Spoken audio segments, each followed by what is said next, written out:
नमस्कार साथियों, मैं हूं राहुल और ये है मेरा YouTube channel Rahul sky x. आज हम बात करेंगे सोने और चांदी में के दाम क्यों बढ़ रहे हैं। जैसा कि आप लोगों को पता है कि अभी चांदी का दाम जो है वो लगभग रिटेल मार्केट में 2 लाख के आसपास चल रहा है। तो ऐसी क्या परिस्थिति बनी जो सोने और चांदी की कीमत इतनी ज़्यादा हो गई है। तो सबसे पहले हम बात करेंगे कि इसका मेन रीज़न क्या है। तो इसका सबसे मेन रीज़न ये है कि जैसा कि आप लोग को पता है कि वैश्विक आर्थिक अनिश्चितता चल रही है। मतलब कि राजनीतिक तनाव कि कल क्या होगा। जैसे अमेरिका के द्वारा रोज़ नए किसी किसी देश में कुछ नया टैक्स विवाद हो रहा है। इस कारण से क्या हो रहा है कि जो लोगों के पास पैसा है वो कहीं ना कहीं इन्वेस्ट करेंगे। तो वो उनके लिए आज के टाइम में सबसे बेस्ट सोना और चांदी है, जिसमें वो निवेश कर रहे हैं, जिसकी वजह से मांग बहुत ज़्यादा है। और इसमें सबसे ज़्यादा जो है देश की सरकार के जो बैंक है, जैसे भारतीय रिजर्व बैंक या चाइना के जो बैंक है, ये भी सोना और चांदी बहुत बड़ी मात्रा में खरीद रही है। और इसका जो सप्लाई है वो बहुत कम है। जैसा कि आपको पता है कि हम लोग चांदी जो है या सोना है इंपोर्ट करते हैं। भारत लगभग 600 से 700 टन सोना हर साल इंपोर्ट करता है बाहर से, और चांदी भी करता है। जो जो चांदी हम लोग यूज़ करते हैं वो मोस्टली जो है वो लैटिन अमेरिका देश से आता है, और इसके प्रोड्यूसर लैटिन अमेरिकी देश है। ये देखिए एक न्यूज़ अभी जिसे आई हुई है इकोनॉमिक टाइम्स के द्वारा कि दिवाली से पहले चांदी के दाम 2 लाख के पार। ये अभी हो चुका है। एमसीएक्स पे रेट जा चुका है, रिटेल मार्केट में भी जा चुका है। सोना भी लगभग 1 लाख सवा लाख के आसपास चल रहा है। और ये 2030 तक तो लोग बोल रहे हैं कि ये 5 लाख 7 लाख तक भी जा सकता है। ये प्रिडिक्शन है, ये ऐसा होगा नहीं अभी फ़िलहाल, आगे हो सकता है। और जैसा कि मैं दिखा रहा हूँ कि ये चांदी जो है वो कहाँ से आता है।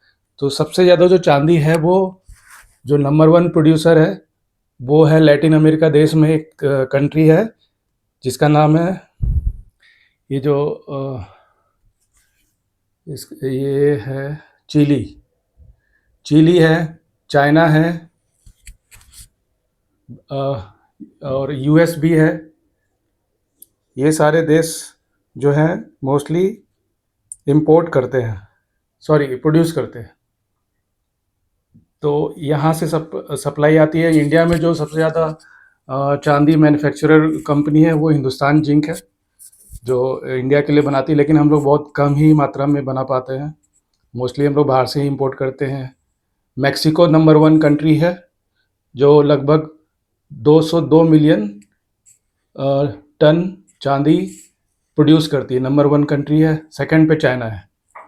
और ये ग्राफ है, इसमें दिख रहा है, ये देखिए। हाँ, इसमें यहाँ पे पता चल रहा है कि मैक्सिको नंबर 1 है, दूसरा चाइना है, तीसरा पेरू है, और इंडिया का भी नंबर है। इंडिया 11वें नंबर पे आता है, 7वें नंबर पे रसिया है। तो इस वजह से ये सब अभी रेट बढ़े हुए हैं। लोगों को डर है कि जैसे स्टॉक मार्केट भी आप लोग को दिख रहा है कि एक साल से कुछ ज़्यादा अच्छा परफॉर्म नहीं कर पा रहा है। तो लोग जिनके पास पैसा है वो सोने और चांदी में इन्वेस्ट कर रहे हैं। इसकी वजह से रेट बहुत ज़्यादा हो गया है। ये है गोल्ड का जो प्राइस है, ये देखिए स्क्रीन पे। ये 2015 से 2025 तक कैसे तेज़ी से बढ़ा। 2015 में 10 ग्राम सोने की कीमत 25,000 रुपये के आसपास थी, जो 2022 में मतलब 5 साल के बाद 50,000 हुआ, मतलब डबल। 2023 में 58, 2024 में 77, और 2025 में 1,17,000 जो अभी हो गया है। तो ये एक छोटा सा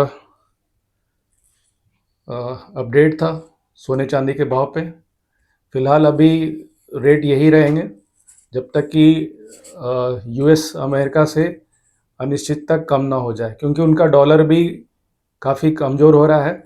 इस कारण से ज़्यादा इन्वेस्टर सोने और चांदी पे इन्वेस्ट कर रहे हैं, क्योंकि लोगों को पता है कि ये सबसे भरोसेमंद इन्वेस्टमेंट है जिसके कारण से रेट बढ़ रहे हैं। धन्यवाद। जय हिंद।